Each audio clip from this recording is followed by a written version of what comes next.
Facebook, Instagram, WhatsApp, comment supprimer les comptes d'un proche après son décès, parce que la question peut se poser. La personne est morte physiquement, mais elle continue de vivre numériquement. Quelques conseils avec Stéphane Corr. Bonjour Stéphane. Oui, bonjour Alexis. Alors oui, c'est une vraie question parce que bien sûr, on n'est pas tous égaux face au deuil et face au décès. Certaines personnes apprécient de voir peut-être des amis, des proches dont les comptes continuent à exister malgré que ces personnes soient décédées, et il est possible de transformer ces comptes en comptes de commémoration, surtout pour Facebook et Instagram en particulier. C'est comme une tombe qu'on viendrait fleurir à un moment de l'année. Exactement. Et plutôt que de la fleurir avec des fleurs, on la fleurit avec des mots ou avec des images. L'effet de la transformation en compte de commémoration, c'est que ce compte n'est plus proactif, donc il ne va plus vous contacter directement pour les anniversaires, pour des tas de choses comme ça, et il ne va plus apparaître dans les résultats des recherches internes au réseau social. Et ça, on peut le demander à Facebook, WhatsApp, Instagram ? On peut demander ça au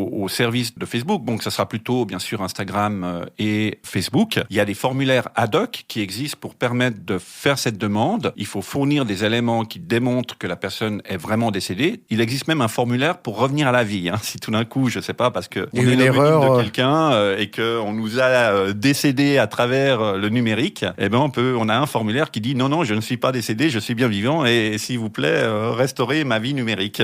Et les personnes qui souhaiteraient, ça on peut le comprendre aussi, supprimer la présence sur les réseaux sociaux d'une personne décédée. Voilà, donc il y a des éléments positifs, mais il y a aussi des éléments qui peuvent être en tout cas considérés comme négatifs ou porter une charge négative pour pouvoir faire son deuil. J'ai eu un cas une fois où la personne, elle avait sa fille qui était décédée qui avait mis fin à ses jours malheureusement, et le fait que le compte existait lui empêchait finalement de faire son deuil. Il n'y avait rien de négatif sur le compte, voilà. Et ce qui était compliqué, c'est de trouver quelqu'un sur Facebook, c'est-à-dire qui puisse l'aider. Pas un robot, mais un humain. Voilà. Alors moi, j'ai dans un premier temps essayé de trouver un humain. Alors c'était très compliqué, c'était impossible à travers différentes plateformes et différents moyens que j'avais à disposition. Et au final, j'ai quand même utilisé, donc il y a un formulaire qui existe et qui permet de demander la suppression du compte. Il faut par contre, bien sûr, montrer qu'on est un proche, qu'on a le certificat de décès, qu'on a un acte de famille, qu'on a quelque chose de concret. Parce que sinon, on fait supprimer le compte de quelqu'un. Il n'y a pas de possibilité de le restaurer après. Donc, j'ai rempli le formulaire, on va dire aux 2 tiers. J'ai juste pas mis les documents demandés et j'ai été contacté par Facebook par la suite, par messagerie. Et là, donc, suite à l'email que j'ai reçu, une fois que j'ai pu avoir la certitude que les données seraient traitées correctement, j'ai transmis